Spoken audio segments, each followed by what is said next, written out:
RAFID HAQUE. That's our next fighter for a 159-pound Muay Thai fight. RAFID HAQUE out of Rad Muay Thai making his debut this evening. And this Muay Thai bout will be in the ring. Which hopefully now I can comment or call out of the buoyancy of the ring versus the cage.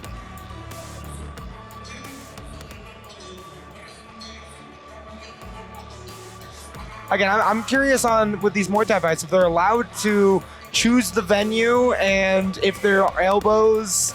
I know the fighters get to agree whether or not elbows will be utilized. Really? So if we see them with elbow pads, that means they both agreed. And if one fighter wants elbows and the other doesn't, then there's no elbows. Now my question is elbows to the body. Yes. One, very difficult, but is that allowed like universal, or do you guys get to say no to elbows to the body? No, you don't get to say. Okay. And they are allowed. I just love this Muay Thai questionnaire that these athletes receive. When I fought in Muay Thai, you just did the job.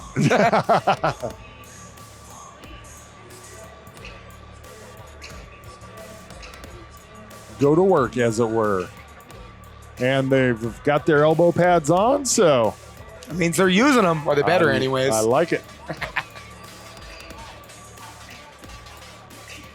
Use those elbows in a non-ground and pound fashion. I'm going to show my age and say that I didn't even know elbow pads existed until I was a professional.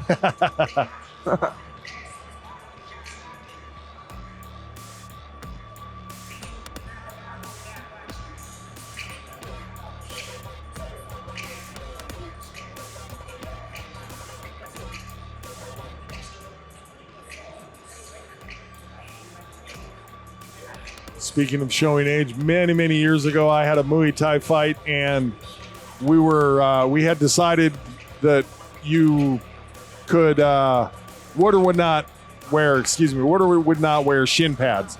My opponent wanted to wear shin pads, so I went and bought the tiniest, thinnest little Kleenex paper shin pads that I could find and wore those into the ring. I was upset. They look at the ounces of the gloves, but don't look at the ounces of the shin gear. When I fought in Muay Thai, we were supposed to wear shin gear. My opponent was just wearing a tube sock, which I guess they considered. That's funny. Austin Ambrozi. Mr. Ambrozi out of High Altitude Martial Arts making his debut in the ring this evening.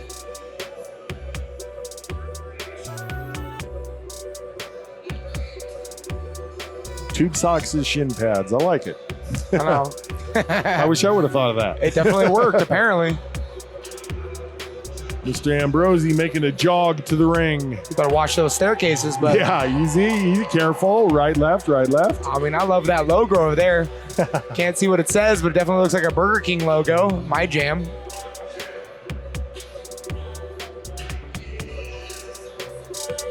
No corners, no problem.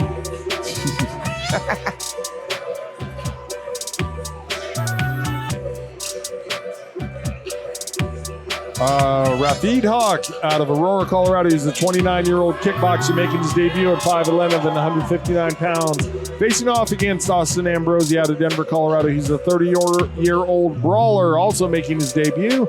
6 feet 1 inches tall, 159 pounds. Don't know what happened to my voice right there. Ladies and gentlemen, bout 4 is an elimination Muay Thai fight scheduled for 3 rounds at 2 minutes apiece in the light middleweight division of 159 pounds. Introducing first, out of the Poseidon blue corner, this man is a kickboxer. It is his debut fight, standing at 5 feet 11 inches and weighing 158 pounds. Representing Rad Muay Thai, fighting out of Aurora, Colorado, by way of Atlanta, Georgia, RAFID HAQUE.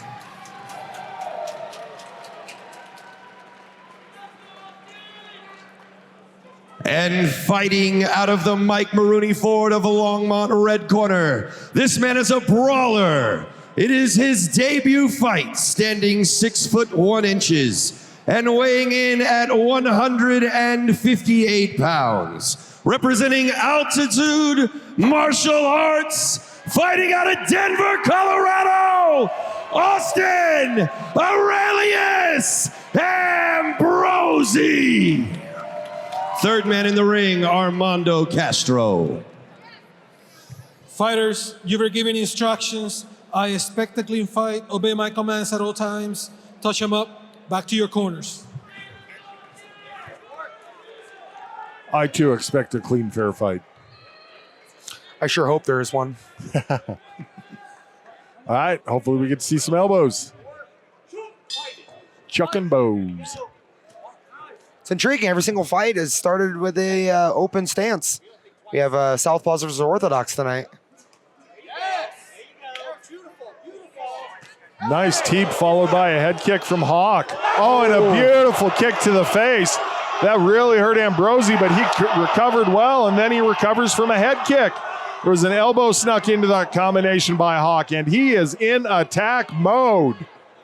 Ambrozi doing a good job of showing creativity in his attacks. Ambrozi really using his height and reach advantage well.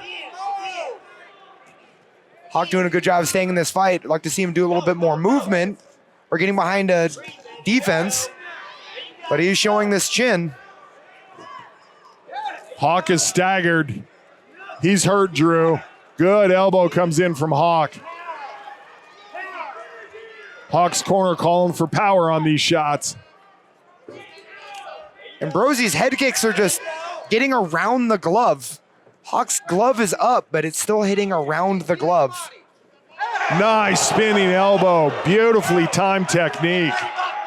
And another elbow in tight. Man, the chin on Hawk is just something to behold. It's impressive, but I think right now the ref needs to step in for an 8 count. There is no standing 8 count. There is no. There is no standing 8 count. Either you can fight or you can't. If a fighter goes down, there's an 8 count. I think it was in Hawk's best interest to take a knee to get that 8 count. That's exactly what you can do. Hawk, I believe, was on the receiving end of an illegal knee to the head there.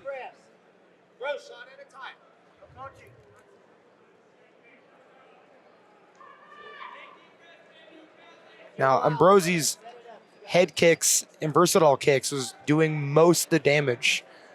The moment they start this fight again, he needs to get back to putting hands in front of his feet and make sure that head comes high. Or the head kick comes high. It's hard to throw a low head kick. Fight's back going. There was no penalty point assessed. Just a warning to Ambrozi. Ambrozi needs to get back to that long range again.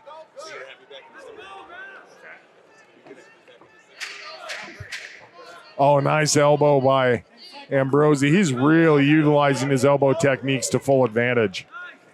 Hawk's back in this fight. I'm just so impressed by the chin on Hawk. My goodness. Both fighters standing. Now here on the replay, we're showing a push kick to the body by Ambrozi. But see, there's that creativity of those kicks, just coming high after that push kick and then a front kick right to the face. Starting the second round, he needs to get back and just being creative with those head kicks again. That was what was causing most of that damage once again. That's where you talked about the kick going around the guard of Hawk. Ambrozi really nicely done with his targeting. And here's this spinning back kick that went to the rib cage of Hawk. Man, I'm not sure what you would have to do to take Hawk out of this fight. Hawk needs to close the distance and maybe do a little bit more of clinch fighting in the second round to make sure he fully recovers.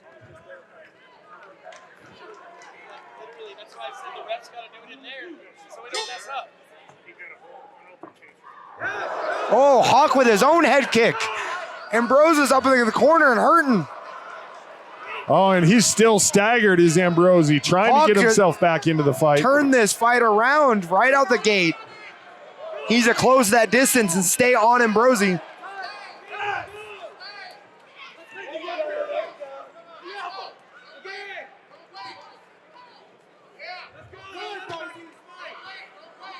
Ambrozi still trying to recover. Ambrozi showing not as good as a chin as Hawk had in the first round. Corner of Hawk asking for body work. I want to see Hawk throw another head kick and go high. He's working a lot to the body and the legs. He's got to come high.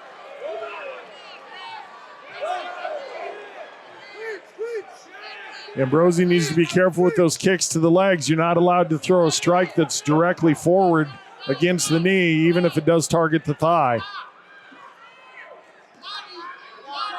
For debut fighters, my God, they're getting their money's worth, and so is the audience. No doubt about that.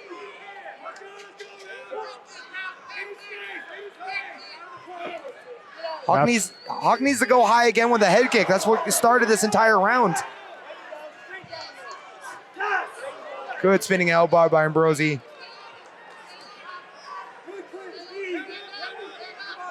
Now this is Muay Thai, so they're allowed to stay in this clinch for a little longer, but only if they're doing damage. That's right. You have to be active in the clinch. Otherwise, they'll break it up after 5 seconds. There's the head kick. You called for it, Drew.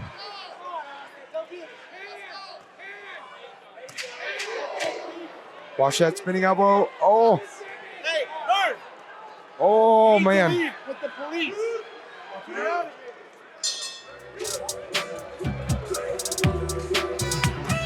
The commission just kicked out Ambrozi's corner. Don't know what happened there.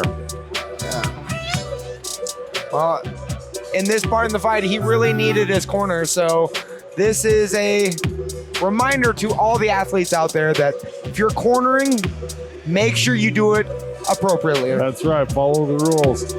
And wow, Hawk just really turned this fight around in the second round. What a complete swing of momentum. First round, Ambrozi came out with a head kick and had Hawk on the ring, and then now Hawk with the head kick. Emulated the first round, but opposite.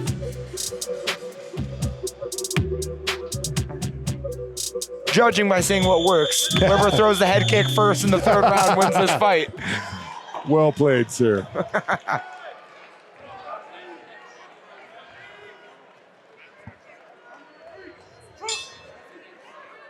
All right, right out the gate. There you go. Hawk needs to watch the spinning elbow as he's coming in. But apparently he just had to wake up that first round because he's looking great. Yeah, he's getting knocked around in the head as a feeling out process, so to speak. Ambrozi needs to circle out of this corner, create a little bit more space. He does a better job when he has the space to work in.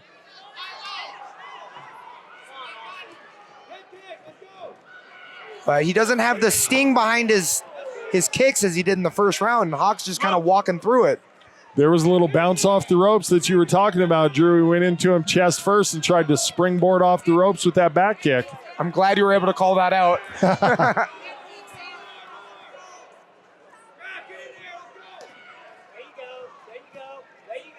Ambrozi doing a good job of now keeping it back to the center, spinning back fist lands. But in Muay Thai, as far as scoring goes, balance and assertiveness is really key. So now Hawk showing a little bit more assertiveness. Unfortunately changed my opinion. What an exciting fight out of both these guys. This is fantastic to watch. Hawk thought about that spinning elbow again. Excuse me, Ambrozi. Both these fighters are using those elbow pads. Staying in the clinch. I have it 1-1 going in the third round, so this round is very important, and I think body position and composure is really going to be key when we go to the judges' scorecards. Agreed.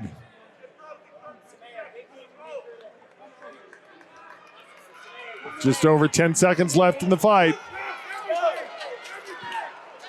First head kick wins.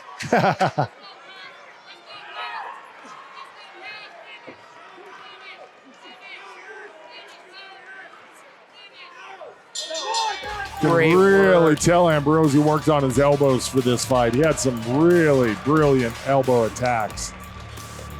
Great work from both fighters. And the fact that we're making it to a judge's scorecard is just impressive, considering how both the first 2 rounds went. That's right, considering what both these fighters were on the receiving end of. Yes, sir. Now, in my Muay Thai background, I like to see Hawk in the 3rd round using the ring dominance and a little bit more composure. He wasn't losing his balance as much as Ambrozi was. And I think that really should play in the judges' scorecards. And here on the replay, you're seeing Ambrozi falling back and using the ropes to hold himself up, where Hawk is standing on his own 2 feet and throwing his combinations while imbalanced. And I think that is key when you go into the judges' scorecards. A really varied attack from Ambrozi. I mean, a little bit of everything. Knees, elbows, spinning techniques, head kicks, back spinning hook head kicks. It looked great in the first round, but in the later rounds, he was doing it too close to the ropes, and I feel like that's why he was falling off balance so often. Yeah, the range management did not work for him. You said that Hawk needed to get in close, and that's exactly what he did. All right, let's take it up to B-Rad. Ladies and gentlemen, Judge Van Tine scores this 28-29. Judge Short scores this 28-29. And Judge Ramirez scores this 28-29 for a unanimous decision. RAFID HAQUE! Congratulations to the Rad Muay Thai fighter making his debut, getting the victory. RAFID HAQUE goes home with the victory. Well done, both gentlemen. Thank you, sirs, for such a great, exciting bout.